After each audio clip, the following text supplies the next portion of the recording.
अस्सलाम वालेकुम, how are you class 11 FSc pre medical part 1 students. आज हम लोग डिस्कस करें चैप्टर नंबर 9 का फर्स्ट टॉपिक जो है एनाटॉमी और फिजियोलॉजी डाइजेस्टिव सिस्टम की। इसके अंदर हम लोग पढ़ेंगे किस तरह से हम लोग खाना खाते हैं और किस तरह से वो हमारी बॉडी से एक्सट्रैक्ट आउट होता है। उसके अलावा हम लोग ये पढ़ेंगे कि हम लोगों का क्या क्या ट्रैक्ट आते हैं, किस किस तरह से हमारे पास खुराक जाती है, ये सारा हम इसमें पढ़ेंगे। सारा ये बहुत इंपॉर्टेंट लॉन्ग क्वेश्चन है आपके पास, इसके साथ इसके शॉर्ट क्वेश्चन मैंने मार्क किए हुए वो देखेंगे और एमसीक्यू डिस्कस करेंगे। उसके अलावा इसकी डायग्राम को डिस्कस करेंगे। तो स्टार्ट करते हैं। सबसे पहले उन्होंने लिखा है कि यानी मैंने लिखा है ये शॉर्ट नोट्स के अंदर कि ह्यूमन का जो डाइजेस्टिव सिस्टम है वो दो चीज़ों के ऊपर कंसिस्ट होता है, जिसके ऊपर सबसे फर्स्ट है गैस्ट्रोइंटेस्टाइन G1 ट्रैक्ट और दूसरा है एक्सेसरी डाइजेस्टिव ऑर्गन्स। सबसे पहले आपके पास आता है एक गैस्ट्रोइंटेस्टाइनल ट्रैक्ट और दूसरे होते हैं कुछ डाइजेस्टिव ऑर्गन्स। अब आपके पास क्वेश्चन आ सकता है कि G1 ट्रैक्ट क्या होता है या गैस्ट्रोइंटेस्टाइनल ट्रैक्ट क्या होता है। तो आप लोगों ने याद रखना है एक ट्यूब होती है जो माउथ मुंह से एनस तक हमारे पास एक्सटेंड होती है, उसको बोलते हैं गैस्ट्रोइंटेस्टाइनल ट्रैक्ट। अगर वो मैं आप लोगों को ट्यूब दिखाऊं तो ये ट्यूब है जो आपके माउथ से जाती है और इसको मैं थोड़ा बड़ा कर लेती हूँ। हाँ, ये आपके माउथ से जा रही है और जाते जाते ये आपके पास एनस तक पहुँच रही है। इसको बोलते हैं हम लोग गैस्ट्रोइंटेस्टाइनल ट्यूब।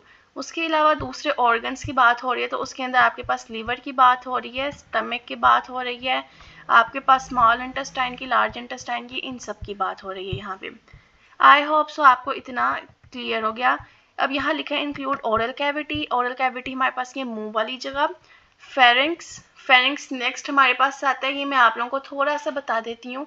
तो जब हमारे मुंह के अंदर देखें तो हमारे पास आते हैं फेरिंक्स और लैरिंक्स। फेरिंक्स जो है ये आपको एसोफेगस की तरफ ले जाता है, आपकी खुराक जाती है एसोफेगस की तरफ। उसके बाद आपका आता है स्टमक, फिर स्मॉल इंटेस्टाइन और लार्ज इंटेस्टाइन। ओरल कैविटी क्या है हमारे पास ये डिस्कस करेंगे। सबसे पहले इसकी प्रेजेंस से क्या कहाँ प्रेजेंट होता है। हम जैसे ही अपना मुंह खोलते हैं तो सबसे पहले हमें जो शो हो रही है ये है हमारी ओरल कैविटी। उसके बाद आपके पास आपके लिप्स का बताया गया है। लिप्स हमारे पास हाई वेस्क्युलराइज्ड। अगर आप लोगों को नहीं पता है क्या होते हैं तो हमारे पास जिधर खून की नालियाँ बहुत ज़्यादा होती हैं उसको बोला जाता है high vascularised. Skeletal muscle tissue with many, बहुत से सेंसरी नर्व की एंडिंग होती कहाँ पे, लिप्स में, होंठों में। इसका काम क्या है, इसके दो वर्क्स हैं किसके, लिप्स के। ये हमारे पास खुराक को अंदर रखती है जब तक वो चुबाई हम लोग चुबा रहे होते हैं उसको। जितनी देर तक हम लोग अपने खुराक को चबाते हैं लिप्स का काम होता है कि उसको अंदर रोक के रखती है, दोबारा से बाहर नहीं निकाल देती। उसके अलावा फोनेशन यानी ये साउंड्स को मॉडिफिकेशन करती है, जिस तरह मैं बोल रही हूँ जिस तरह खुराक की, इस तरह की फोनेशन। फंक्शन क्या है ओरल कैविटी का, इसको डिस्कस करें तो सबसे पहले आ रहा है selection of food. Oral cavity क्या करती है, सबसे पहले फूड को सिलेक्ट करती है। अब होता क्या है हमारे पास, हमारी जो ज़ुबान है, टंग है, जब फूड अंदर जाता है तो उसको टेस्ट करती है टेस्ट बड के साथ। हमारी टंग के ऊपर टेस्ट बड्स लगे होते हैं, वहाँ से ये फूड को चेक करती है। फूड यहाँ पे मैंने लिखा है ओरल कैविटी में जाता है, उसको टेस्ट और उसकी फिजिकली उसको फेल्ट करता है। कौन करती है, ज़ुबान करती है। ओरल कैविटी फूड को टेस्टली और फिजिकली महसूस करती है।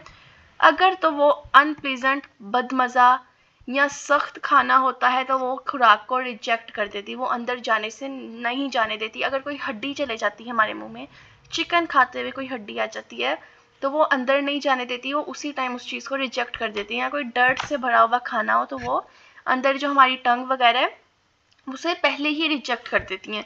उसके अलावा सिलेक्शन ऑफ फूड के अंदर जो हमारी स्मेल, सूंघने और देखने की सलाहियत है, सेंस है, वो भी फूड को सिलेक्ट करती है।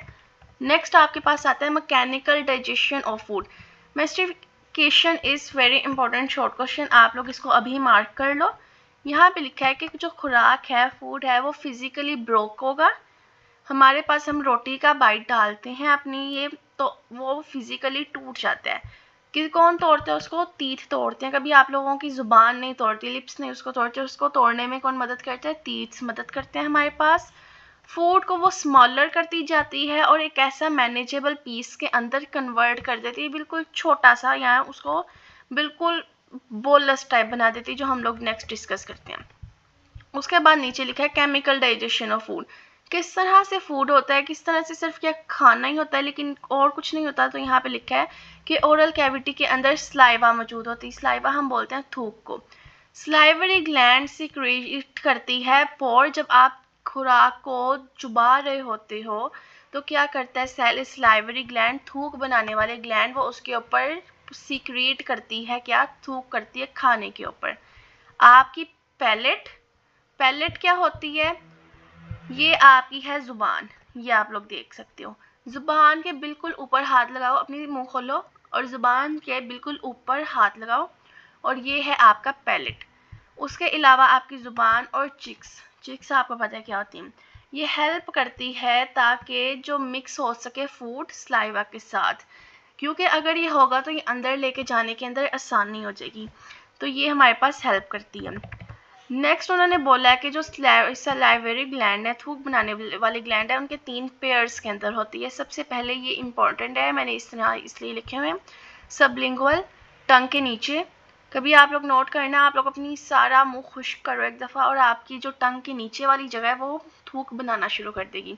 सब मैक्सिलरी, जॉस के बिहाइंड, पार्टोइड, फ्रंट ऑफ ईयर्स। उसके अलावा ये आप लोग हेडिंग लिख लो, आप लोगों की बुक पे नहीं लिखी हुई, कॉन्स्टिट्यूएंट्स ऑफ स्लाइवा। इसके अंदर सबसे पहले वाटर आ रहा है और म्यूकस आ रहा है। ये मॉइस्ट करता है, गीला करता है, लुब्रिकेट, लुब्रिकेट कहते हैं स्लिपरी बना देता है या स्मूथ बना देता है फूड को, खुराक को, ताकि उसको ईजिली चुबाया जाए। कौन? वाटर और म्यूकस करते हैं। उसके अलावा बाइकार्बोनेट आयन। बफर क्या होता है बच्चों हमारे पास? बफर जो है ये आपके पास पीएच को मेंटेन करने के अंदर हेल्प करता है। तो बफर केमिकल अल्लाह ताला की ज़ात ने ओरल कैविटी के अंदर रखा होता है जो हमारे पास पीएच को मेंटेन करने में हेल्प करता है। थायोसाइनेट आयंस ये किल करता है माइक्रो ऑर्गेनिज्म को और प्रोवाइड करता है एंटी माइक्रोबल प्रोटेक्शन के माइक्रो ऑर्गेनिज्म उधर ना हो। स्लाइवरी एमाइलेज ये हमारे पास इंजाइम्स में एक पार्शियली डाइजेस्ट करता है पॉलीसेकेराइड से डाई, पोली का मतलब होता है मैनी, डाई का मतलब होता है टू, पोली से डाइसेकेराइड बना देते हैं। नेक्स्ट आपके पास आपका ओवरऑल खत्म हो रहा है। फ्रेश स्लाइवा जो होती है वो एल्कलीन होती है, उसकी पीएच 6 से ज़्यादा होती है, 8 होती है। क्विकली लॉस जब कार्बन डाइऑक्साइड की हो जाती है तो फिर पीएच ड्रॉप होकर 6 हो जाती है और ये मेंटेन करती है optimal temperature. Function in digestion, किसका फंक्शन? स्लाइवा का फंक्शन। हमारे पास bolus is the most important function. क्या होता है? स्लाइवा जो है वो केमिकल डाइजेस्ट करती है माउथ के अंदर। हमारे पास बोलस आ रहा है आफ्टर च्यूइंग और मिक्सिंग। जब हम लोग पूरा खुराक को चुबाते हैं, मिक्स कर लेते हैं, स्लाइवा और फूड इकट्ठे हो जाते हैं और एक स्मॉल छोटा सा मॉइस्ट गीला मैस कोई चीज़ बन जाती है जिसको हम बोलते हैं बोलस। वो बोलस बाद में अंदर जाती है जो हम लोग नेक्स्ट टॉपिक के अंदर डिस्कस करेंगे। यहाँ पे से आप लोगों ने डाला खाना और वहाँ से आपके पास अल्लाह ताला ने उसके ऊपर सलाइवा भेजा। अगर तो खाना ठीक है तो फिर वो क्या होता है, वो दोनों मिल जाते हैं और वो मॉइस्ट हो गए एक बोलस बनाती है जो उसके बाद नेक्स्ट हेल्प जाती में मदद करती, हेल्प करती है। और ये याद रखना है टंग के ऊपर वाला जो पार्ट है वो होता है बोलस। ये छोटा सा क्वेश्चन था। अगर वीडियो अच्छी लगी हो लाइक करना। अगर ये नोट्स आप लोगों को बिल्कुल साफ साफ चाहिए या तो लिख लो, नहीं चाहिए तो टिकटॉक या इंस्टा दोनों पे अपलोड हो जाएंगे, वहाँ जाके देख लो। अल्लाह हाफ़िज़।